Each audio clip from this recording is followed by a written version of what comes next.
Hello everyone, and welcome to this week's episode, first of two, episode of Idiots in the Wild. First up, he stole my dining table to put his bare feet on, by the Leopard Medium. I'm on vacation, in a hotel where all of the rooms open onto this one long shared balcony. Each room has a small dining table and chair directly outside the room's window. Yesterday I'm taking a nap and wake up to a man talking so loud and so close to someone on his speakerphone that it sounds like he's in my room.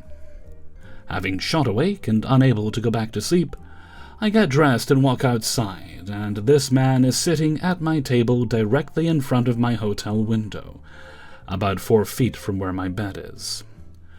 No wonder it was so loud. I look at him and he apologizes and scurries back to his own room, which is the one next door, and has its own table and chair in front of it, so I have no idea why he came over to mine and sat there. The next day, I again hear a loud speakerphone conversation from outside, but it sounds a bit further away. I walk outside to go to the lobby, and my table is completely gone. This guy is outside of his own room with both his table and my own. He looks over at me and shouts, "Hey, sorry I took your table, I'll give it back when I'm done." I didn't like the entitled tone of that. No asking if it was okay or if I was about to use it. And so I politely asked, why can't he just use his own table? And he says, "Yours is a little higher," which I like. I tell him we can just swap tables. He says no, and that he'll give mine back when he's done with it. It's really dismissive and rubs me the wrong way. He's not allowing me to have either table? I pop in the lobby and come back up to my room, and he has his dirty-ass bare feet on top of my table as he chats away on the phone. I say, "Oh hell no, I eat off that table, take your feet off. The fuck is wrong with you? You know what? Give me my shit back." And I take the table from him and put it back in front of my window. He puts his hand up in a little mock surrender, and makes a face to the girl he's FaceTiming, like he's just been the innocent and bemused victim of a crazy person. I tell him, "Don't act like I'm crazy. Your entitlement is insane." Then I turn to enter my room and mutter, "Pfft, spiritual guru," because all of his loud speakerphone convos have been him putting on this faux spiritual act to different women, calling himself a guru, and pretentiously quoting to them from the Hare Krishna texts, like he's their Sunday school teacher, even as the women protest that they're not into religion, and are very clearly trying to get off the phone with him. Anyway, now he's back in his room next door loudly for me to hear, saying, "And he just released all this pent-up internal anger on me. As a spiritual person, you really become an easy target for these people's issues. It's sort of a power trip for them." I can't help but laugh. Also, the night before, the guest on the other side of my room came home around 10 p.m. and her infant started crying. Within a minute, the man was awake, huffing and puffing and pounding on her door for the baby to shut up. She didn't open the door. Should have called security lady, come on now. Understandably, and based on how she looked at me this morning, I think she assumes it was me. Dude, fuck this guy all round. Oh, I hope not. I hope none of the women he was talking to do that. No, thank you. I'm going to ask to switch rooms tomorrow. Story number 2. Entitled Kids Think They Can Play With My Girlfriend's Crutches by Phoebe Bridgers Tits.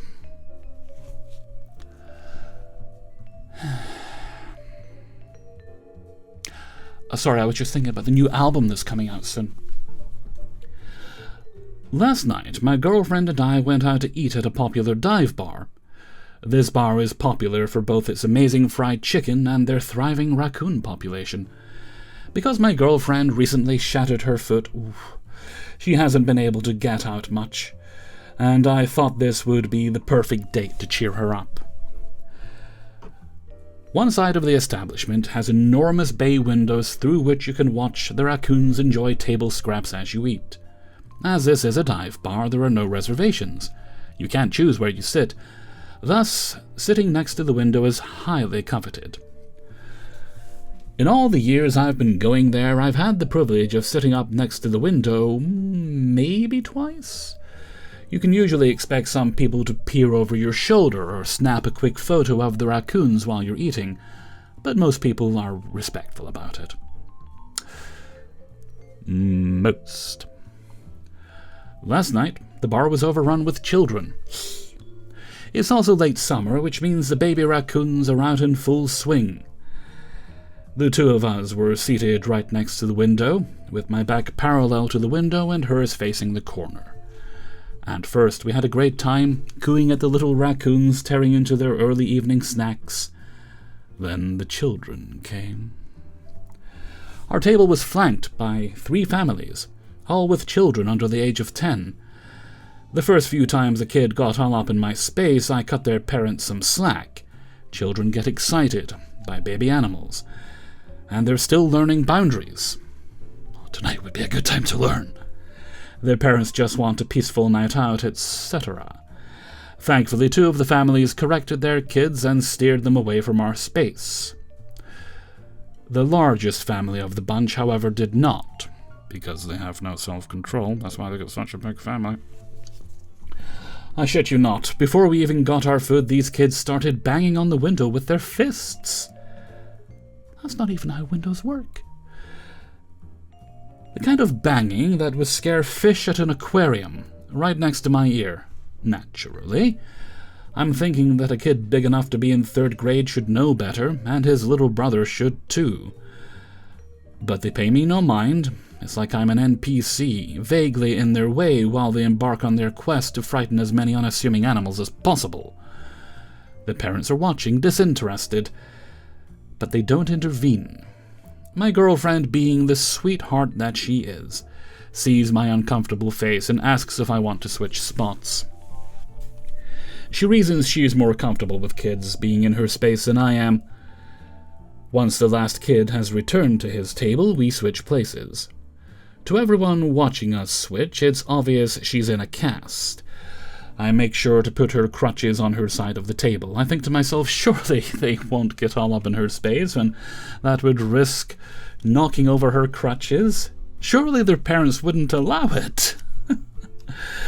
When I glance over at the family a few minutes later, the middle child is staring at us. Entitled Dad is holding the pouty preschooler on his lap. The oldest boy is knee-deep in his fried chicken. I mistakenly thought that the worst was over. No, it was not. We're hardly 15 minutes into our dinner when I look behind my girlfriend and notice the 2 older boys standing directly behind her. They're fiddling with her crutches, peeking through them, touching the handlebars and screws. My jaw dropped. I made direct eye contact with their mother, who seemed to be staring straight through me, and then with the young parents sitting behind my girlfriend, who seemed just as shocked as I was. Their toddler was more well-behaved. My girlfriend turned to the kids. "Hey, can you please not touch those? These are medical aids and I need them to walk. My foot is broken." They gave her a blank stare. They didn't react with shame. They didn't even stop touching them. The younger one went, crutches, as he pulled on the rubber handle, and the older one said nothing. My girlfriend said gently but firmly, "Yes, they are crutches and I need them. Can you please stop touching them?" They stared for a couple of more seconds before wandering back to their seats. I glanced over at the family a few minutes later and saw entitled Mom glaring at us like she wanted to shoot lasers out of her eyes. My girlfriend turned around to confirm, and Mom glared at her too. At that point, the mood was ruined. We left shortly after that, but they made sure to leave faster. Not a single apology, or even an ounce of guilt, just pure unbridled entitlement. Well, I hope it won't be long until your girlfriend is back to kicking ass with both feet. Good luck in the recovery. Story number 3. Guy at the grocery store harassed my mother and I over powered shopping carts. Thinks disabilities are only things that are visible. By Red Cat Echo.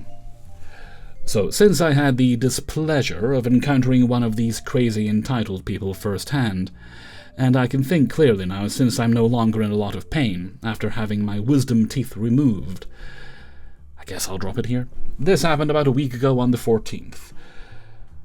It was in the early afternoon. My mother, 65 female, my uncle, 59 male, and I, 35 male, were on our way to the store to pick up a few things for me. Store name starts with a W. If you know, you know. I don't. I had my wisdom teeth removed 6 days earlier. The dentist that took them out never stitched me up, and I was restricted mostly to liquids and really soft foods till the holes close up, enough to where I could start eating more normally again. I was out of things I could eat at home, so we made a grocery run after swinging by the dentist office for my mother's checkup. We pulled into the parking lot and grabbed our space in the handicap section up front. There were 2 of those electric shopping carts right in front of the car by the signpost, just left there by other shoppers who'd long since took off.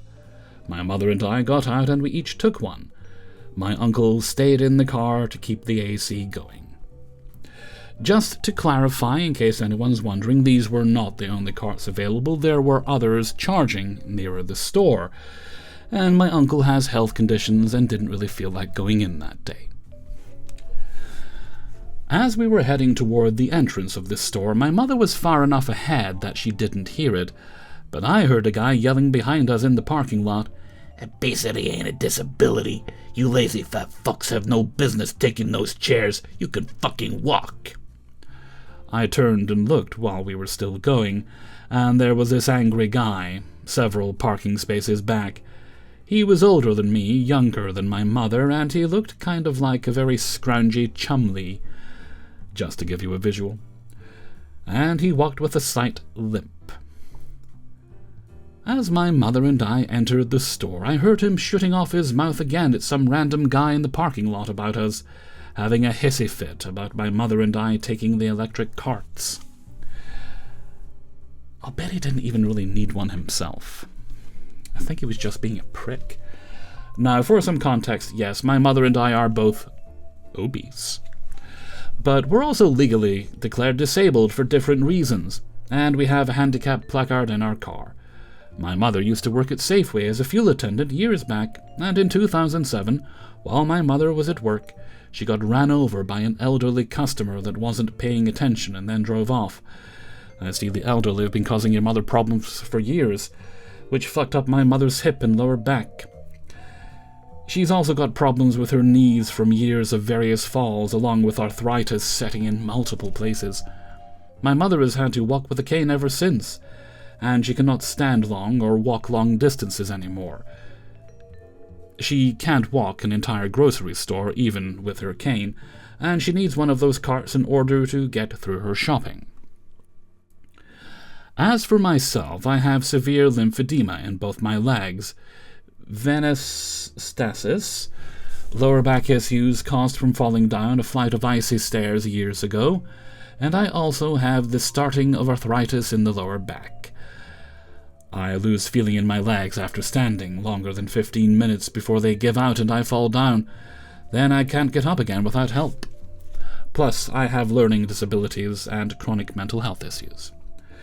Both of us are disabled. And it's not specifically because of our weight, it's because of other reasons. As much as we want to lose weight and we struggle with it, we can't do it with ordinary diet and exercise. My mother, for obvious reasons, can't, and on top of my own issues, I have severe asthma that prevents me from strenuous activity. My inhalers barely take the edge off. We're both looking into alternative means to get rid of the weight, like Zepbound. But we're getting slightly off topic here. The point of the matter is this asshole sees 2 people with a weight problem, and instead of realizing, like a decent human being, that there's some disabilities you can't see, he decides to verbally attack and later harass us. More on that in a minute. My mother's neon pink cane was even visible in the cart's basket, which the loudmouth conveniently missed. Now, mind you, I was in pain and couldn't speak, and was discouraged from talking by the dentist. So inside the store I had to use creative means to tell my mother that something was up, when I got the chance to. Meanwhile, after the rant in the parking lot, the guy decided to come in the store, grabbed a regular shopping cart, and started stalking my mother and I through the store, while acting like he was just there to shop. Pretty spry, though, for a guy with a limp. If he could successfully follow two people around the store with his limp, while y'all were on motorized devices. Determined fucker, wasn't he? Wherever my mother and I went, no matter the aisle, produce, canned goods, pet food, he was there glaring at us and following us around while making snide comments and grabbing random items off the shelves and aggressively putting them into his cart. People just don't have real hobbies anymore, do they? It was obvious he was stalking us around the store. My mother didn't notice right away. When we finally got over to the frozen foods, I managed to tell my mother about what was going on after I got her to give me a pen and paper from her purse and write shit down. I told her what the guy said out in the parking lot. His little rage fit, him stalking us, and his menacing behavior. My mother went over and confronted him with her cane in hand, asking if he had a problem, and he got aggressive towards her. "Yeah, I do got a fucking problem, bitch. Obesity isn't a disability, you lazy fat fucks can walk." Completely dismissing that my mother was holding a cane in her hand. Kind of surprised my mother didn't whack him with it repeatedly, but I imagine had he moved one step closer, she would have. When it was time to check out, my mother got in line and told me to go out to the car and tell my uncle what was going on. So I parked the cart and went out and showed him the paper I wrote on, and my uncle went inside looking for the guy. When he went in there and confronted the guy at the checkout line, a fight almost broke out. I wasn't present for it. I'd stayed in the car because my face was throbbing at this point from being stressed out. My mother told me it was a loud shouting match with my uncle in that guy's face, and the guy was not backing down. My uncle got escorted from the store by 4 different managers to our car, where my uncle informed them of the guy's behavior, and that he'd went inside to confront the guy because he felt threatened by his behavior. Luckily, he didn't get banned, but the other guy did. I think your uncle won that one, then. Especially after he'd checked out and came into the parking lot, starting more shit near where we were parked, with the manager standing there.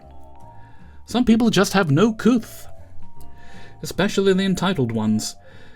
Hope getting banned from that store was worth being an asshole over.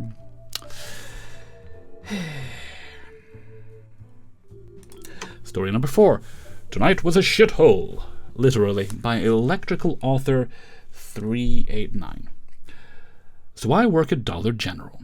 First things first, middle of my shift, a guy started arguing with me because the Cash App deposit he made wasn't showing up in his app.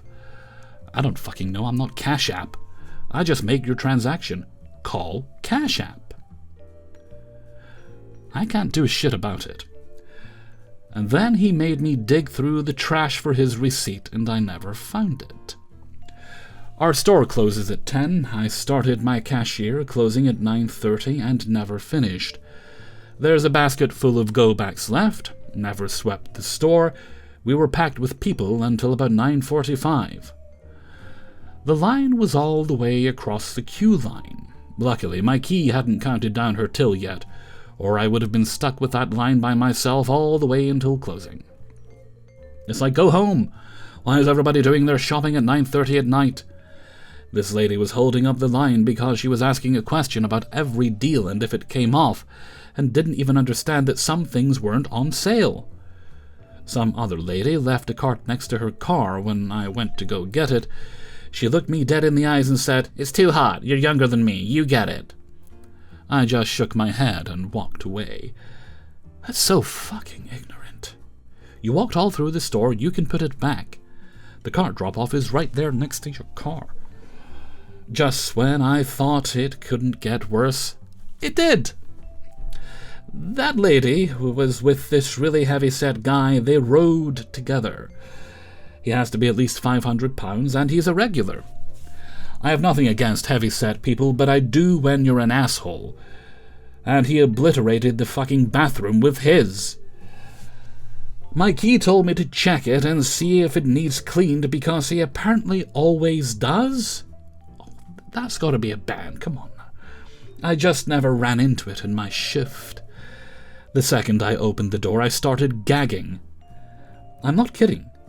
I had to step away because I started coughing and felt sick to my stomach to the point where I could puke. I ran out of there and started leaning over and coughing. How do you obliterate a bathroom that bad to the point it makes me sick? How does anyone do that? There was shit on the floor. Shit-covered paper towels in the trash can. It wasn't fully flushed, and I had to throw away a full roll of toilet paper because it was covered in... wait for it. Shit. What the actual fuck? I never finished my closing because I was stuck cleaning the bathroom. I had to wear a cleaning mask because I couldn't breathe in there. I would have passed out without one. I could even smell it through the mask, but at least it blocked out the smell good enough to where I could be in there to clean it. I currently have a headache as I type from how bad the smell was. It was as bad as when I had to clean up my dog's diarrhea. Dog owners know that shit stinks bad. We forgot about the sidewalk sale as well with all the chaos and had to unlock the doors to bring it in after my key finished counting down the money. You could tell neither of us cared at this point because there was a rotator from outside left in the middle of the walkway. We left all the go-backs, and she let me walk out with a yellow store bag. Retail workers really should get hazard pay in some situations, shouldn't they? I'm not even joking.